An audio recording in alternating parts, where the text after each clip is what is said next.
వైశాఖ మాసంలో ఈ దానాలు చేస్తే మహాయోగులు పొందలేని అఖండ మోక్ష ప్రాప్తి.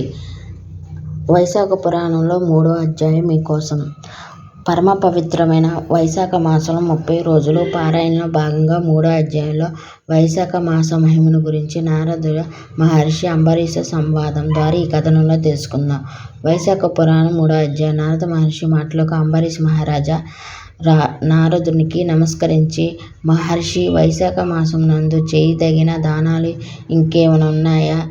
ఉంటే అవేమిటో, దాని ఫలితాలేంటో దయచేసి వివరించమని కోరెను. నారద మహర్షి అంబరీషుల సంవాదం.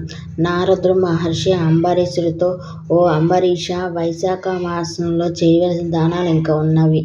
అవి చెప్తున్నాను, సావధానముగా వినుము అంటూ ఇట్లు చెప్పసాగెను.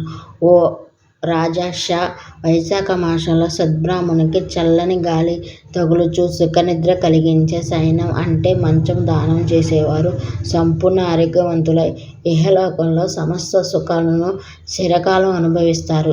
అంతేకాదు, మహాయోగులు సైతం పొందలేని అఖండ మోక్ష సామ్రాజ్యాన్ని పొందుతారు. పరుపు దానం. వైశాఖ మాసంలో మంచంతో పాటు పరుపు దానం, ఉత్తమమైన ఆహార దానం చేయువారు వంశంలో అందరూ చక్రవర్తి సమానులై శారీరక మానసిక బాధలు లేకుండా సుఖశాంతులతో అభివృద్ధి చెంది కీర్తి ప్రతిష్టలను పొందుతారు.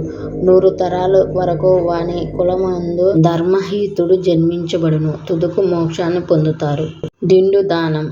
సద్బ్రాహ్మణులకు మంచము, పరుపుతో దిండును కూడా దానమిస్తే గొప్ప ఐశ్వర్యవంతులు పొందుతారు. ఈ విధంగా సద్బ్రాహ్మణులు సుఖనిద్రకు కారణం మంచము, పరుపు, దిండు ఇచ్చిక ఆ దాత పరోపకారమై 7 జన్మల వరకు సుఖవంతుడై భగవంతుడు ధర్మపారుడై అంటూ విజయాన్ని పొందుతారు. మహా వైభోగం జీవించి తుదకు మోక్షం పొందుతారు. శాపదానం. వైశాఖ మాసంలో బ్రాహ్మణులకు చల్లని ధనం ఇచ్చే గడ్డి, తునుకు మొదలైన వాటితో తయారు చేసిన చాప దానమిస్తే శ్రీ మహావిష్ణు సంప్రీతి చెంది తానే దాని యందు శయనించును. వైశాఖ మాసంలో ఊర్దు, ఉని, గొర్రెతో తయారు చేసినవి నీటిలో పడినా తడిసిపోని పరక్ష శయనం దానం చేసే వారికి సంసార సముద్రంలో కష్టాలు బాధించవు.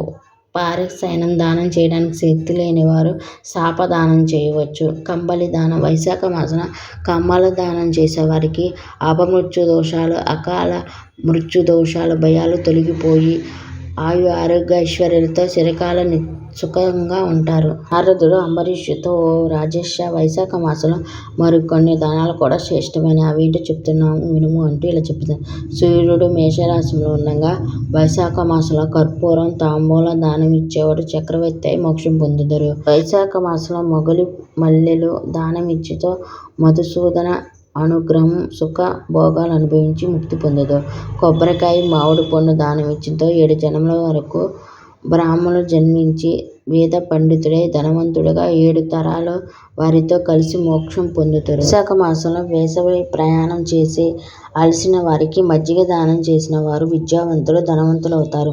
విష్ణు ప్రీతికరమైన వైశాఖ మాసం బెల్లం, దోసకాయ దానం ఇచ్చేవారు సర్వ పాపాలను పోగొట్టుకుని, వైశాఖ మాసంలో బ్రాహ్మణులకు పానకం దానమిచ్చి వారి చేసిన పాపాలను పోగొట్టుకుని విష్ణు లోకము చేరును. గయా క్షేత్రమును 100 సార్లు పితృ శ్రాద్ధం చేసిన పుణ్యం కలుగును. నారద అంబరీషు ఈ విధంగా వైశాఖ మాసంలో చేయవలసిన దానాల గురించి చెప్పు 3వ అధ్యాయాన్ని ముగించారు. లైక్ చేసి మరిన్ని వీడియోల కోసం నా ఛానల్ సబ్స్క్రైబ్ చేసి, కామెంట్ చేసి, షేర్ చేయండి. ధన్యవాదాలు.